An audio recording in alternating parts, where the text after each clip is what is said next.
तालिबान क्या करेंगे, कैसे चलाएंगे और क्या तरीका होगा? तो हुकूमत, जामे हुकूमत वो बनाना चाहते हैं और ये मकबूल जान साहब, इस जामे हुकूमत को चलाने के लिए पैसों की भी ज़रूरत होगी। एक इंफ्रास्ट्रक्चर है पूरा, जैसे कि इमरान साहब ने भी निशानदेही की, और वो जो पैसे हैं वो इस तरह से लग रहा है कि जो मुख्तलिफ मालियाती इदारे हैं, ख़ासतौर पर अमेरिका का जिन पे हाथ है, वो तो उन्होंने फ्रीज़ कर दिए हैं कि तालिबान को उस तरह से उन तक रसाई ना हो। तो ये बड़ा चैलेंज होगा उमूरे मुमलिकत चलाना तालिबान के लिए। कैसे चलाएंगे और क्या वाकई एक बदले हुए तालिबान है ये? देखिए, मुझे आज तक समझ, मैं पिछले एक टीवी पे था, मुझे आज तक ये समझ नहीं आ रही कि ये कौन से इकोनॉमिस्ट है जो कहते हैं कि एड से मुल्क चलता है। लोग डॉलर खाते हैं। जिस मुल्क में खेत उग रहे हों और काम कर रहे हों, उसकी इकोनॉमी से मुल्क चला करते हैं। जो जितनी भी एड होती है, इंफ्रास्ट्रक्चर बाकी चीज़ों पर खर्च हुआ करती है। आपकी सारी की सारा जो होता है वो सस्टेनेबल होता है आपका मुल्क। ईरान पे जब सैंक्शन लगी थी तो आप मुझे बताइए कि ईरान ने कितना अरसा, आज 40 साल हो गए हैं ना, मैं वहां पर रहा हूं, आप हैरान होंगे कि 3 लीटर उनको सहमाबंदी होती थी, उस पर वो लेते थे, लेकिन बाकी सारी चीजें ईरान में पैदा होती थी।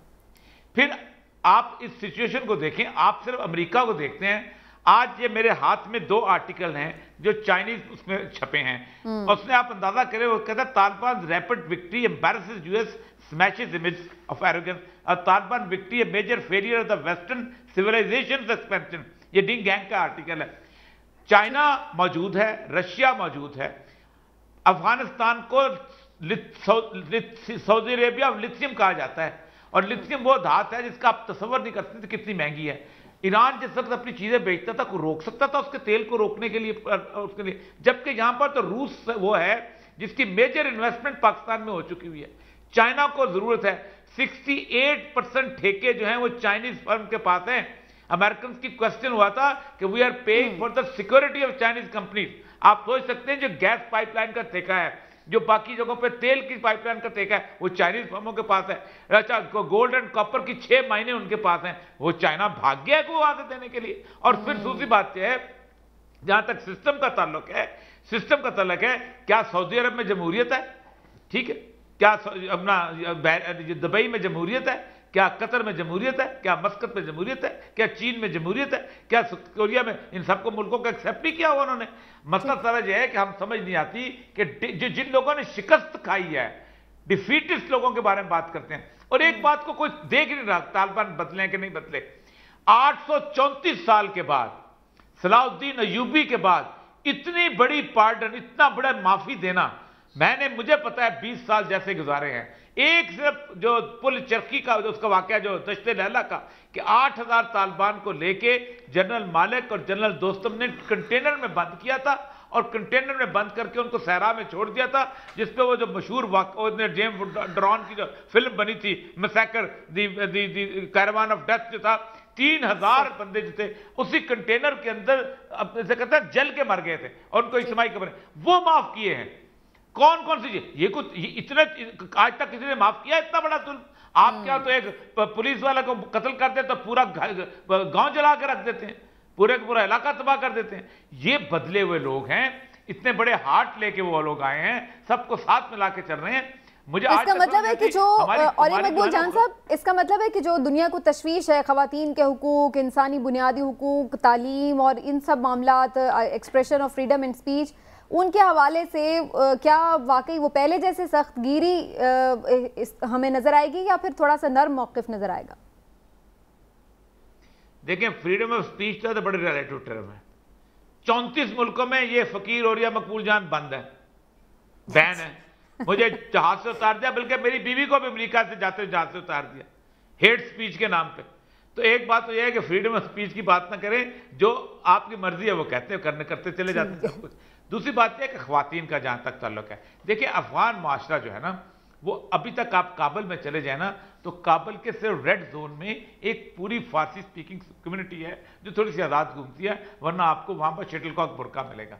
अफगान माशरे में लोग कहते हैं law stems out from the norms and morals society. Hindu औरत भी जो है वो बुर्का पहनती है। वो कहते हैं तुम दसंगा पख्ताना जी मुनलकी, तुम कैसा पठान है कि नमाज नहीं पढ़ता। वो ये नहीं कहते तुम कैसा मुसलमान है कि नमाज नहीं पढ़ता। तो हर माशरे में उसके तो वो उनके कल्चर का हिस्सा बेसिकली, ठीक है।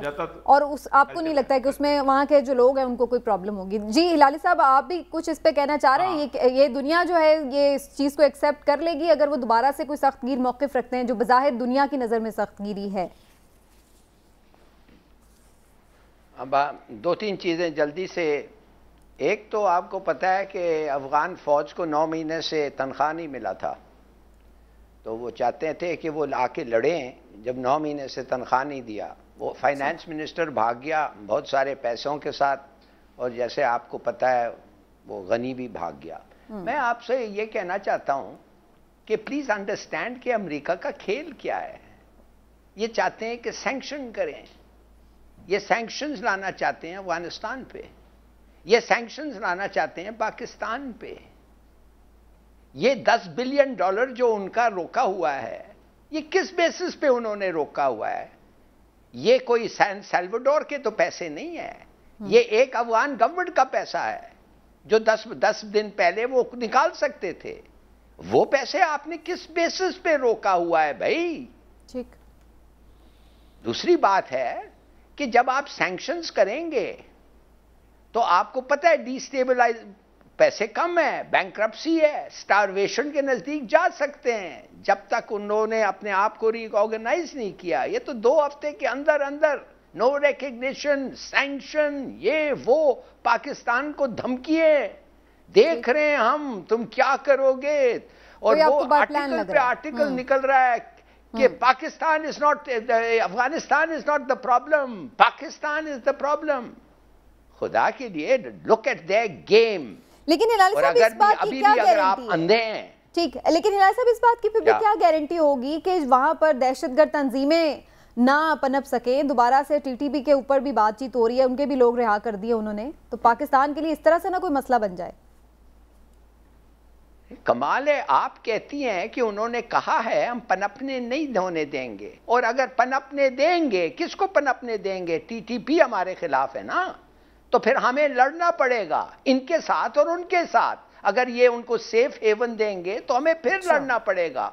ठीक। क्या नई बात क्या होगी? जैसे हिंदुस्तान को इन्होंने गनी ने दिया था, ठीक, जैसे वो बलोचिस्तान, वो तो हिंदुस्तान को इतना नुकसान हुआ है भाई, वो उनके पूरे nest of spice, her consulate, 4-5 consulate में जो था वो खत्म हो गया था। ठीक है हिलाल साहब, बिल्कुल चंद मिनट रह गए, मैं इमरान साहब का भी जरा पॉइंट ऑफ व्यू ले लूं। इमरान साहब, क्या लग रहा है आपको? टीटीपी के हवाले से कुछ पाकिस्तान के तहफ़्फ़ुज़ात जरूर हैं, और जो ओवरऑल हम बात कर रहे थे बदले हुए पाकिस्तान की, बदले हुए अफगानिस्तान के, देखिए पहली बात यह है कि तालिबान ने कहा कि हम किसी भी मुल्क के खिलाफ कोई भी अपनी सरजमीन इस्तेमाल नहीं होने देंगे, और टीटीपी के हवाले से भी उन्होंने कहा कि हम उनको पाकिस्तान के खिलाफ कोई कार्रवाई नहीं करने देंगे। तो हमें उन पर यकीन रखना चाहिए। ऐसे पहले तो नहीं और चूपों वाली बात होनी चाहिए कि और चूपों। इसलिए दूसरी बात ये है कि देखिए अभी है क्या पोजीशन। अभी 5 मुल्क ऐसे हैं जो पाकिस्तान है, चीन, तुर्की, ईरान और रूस, जो अफ़गानिस्तान के साथ हैं। अफ़गानिस्तान कभी भी नहीं ये चाहेगा कि वो इनकी हमायत जो है उसे खो दे।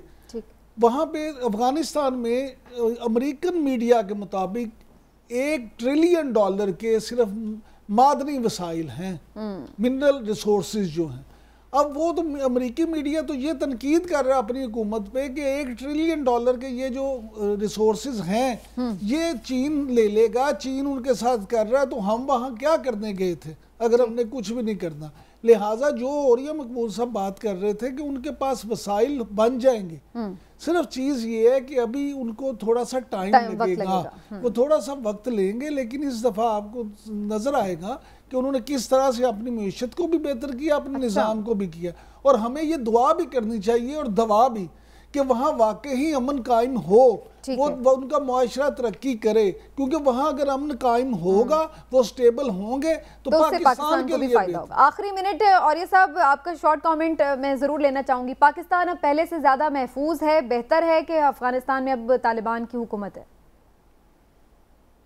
जी 67 कैंप थे वहाँ पर, जो शाह महमूद कुरैशी ने डोजियर दिया था इंडिया के, आज वहाँ एक कैंप नहीं है।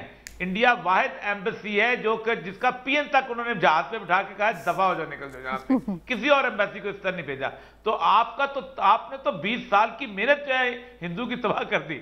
आप तो खुश होना चाहिए आपको बहुत ज्यादा।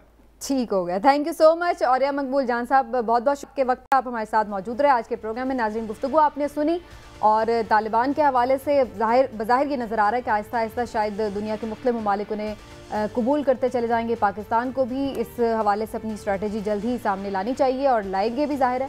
और उम्मीद करते हैं कि जो भी हो वो पाकिस्तान और खित्ते के मफाद में।